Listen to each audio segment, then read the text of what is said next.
Today's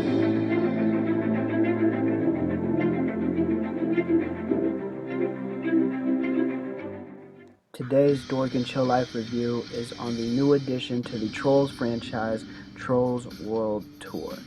This is definitely a great must-see family adventure fantasy sequel that is bright and colorful with manic energy throughout, coupled with silly jokes and whimsical characters popping up all the time.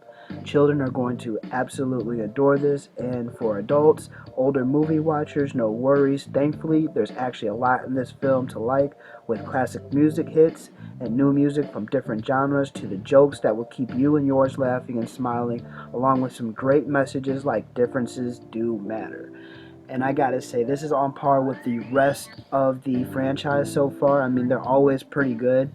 They got some great music sequences in there, so kids are gonna be singing along. You might find yourself singing along, and that's another really great thing too, is that they incorporate older music, classic music hits that you might have grown up to watch and enjoy when you were a kid, or when you were just a preteen, or whatever the case may be, just that classic music that you grew up listening to and enjoying. So they add all that in there, giving kids kind of like another basis to say this is some of the music that your parents grew up listening to, and they might hear this music and be like, oh, what is that? I like that song. Like, you don't know nothing about that. It's before your time, but I'm glad you got good taste.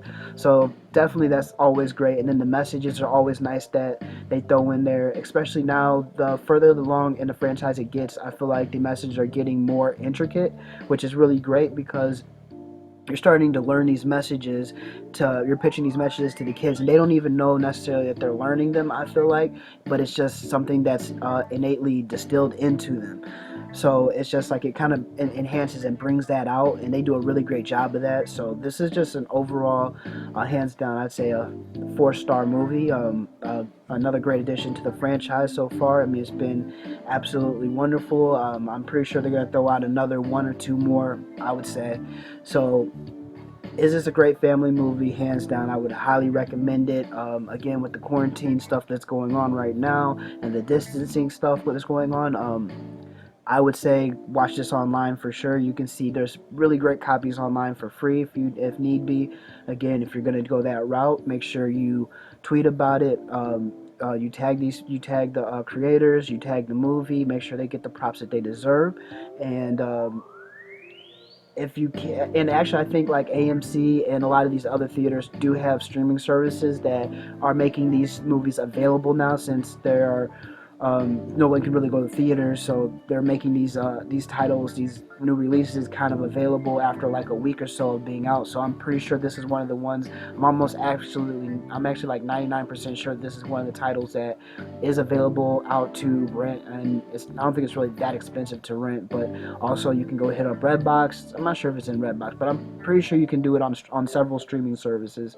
So if you wanted to go that route, that's always an option. And if not, then you can also, watch it for free online. But again, tag, post, tweet about it. Let these guys know that they did an amazing job, so they can keep up the good work and know that they have a fan base and a following that appreciates everything that they're doing.